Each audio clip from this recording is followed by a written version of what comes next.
Prenons la direction de l'île de la Martinique et partons à la découverte des deux formes d'embarcation qui sont de vraies œuvres d'art, puisque dorénavant reconnues mondialement.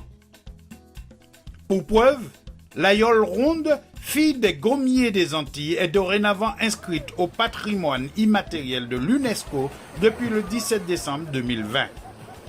Une reconnaissance exceptionnelle qui mérite que l'on s'y intéresse.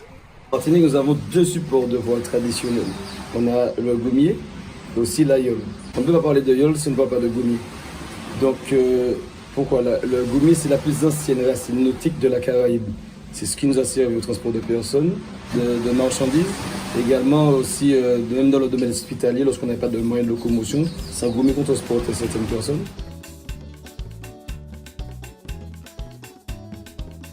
Le gommier, moyen de navigation des Indiens Caraïbes, est une embarcation formée d'une coque monoxyle issue d'un arbre du même nom, le gommier. Jusqu'aux années 50 du siècle dernier, il était le bateau de pêche le plus fréquent tant en Guadeloupe qu'en Martinique. Particulièrement instable, il réclame des qualités athlétiques indéniables aux marins.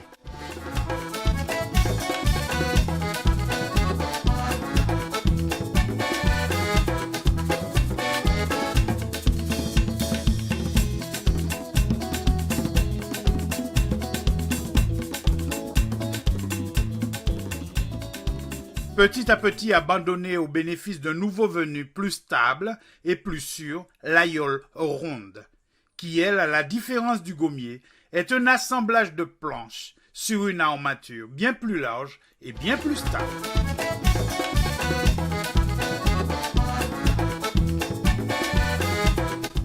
Ce qui n'exclut pas une vigilance de tous les instants.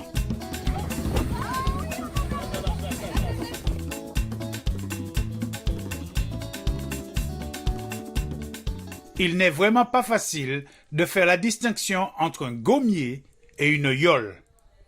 Au visuel, la différence sera que la yole, l'étrave, donc l'avant du bateau, c'est droit.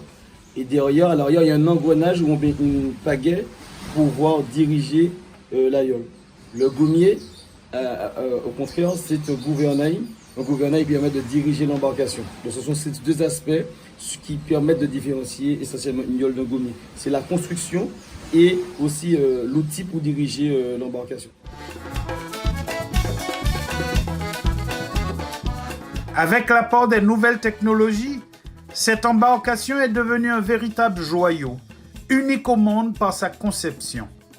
Ce qui fait la fierté de la Martinique. Le point culminant de son succès reste le Tour de la Martinique des yoles rondes qui se déroule pendant une semaine au mois d'août et qui mobilise l'ensemble de la Martinique sur cette compétition 100% locale. Désormais, le peuple martiniquais en son entier attend le coup d'envoi du 31 juillet 2022 pour sa compétition favorite hors norme.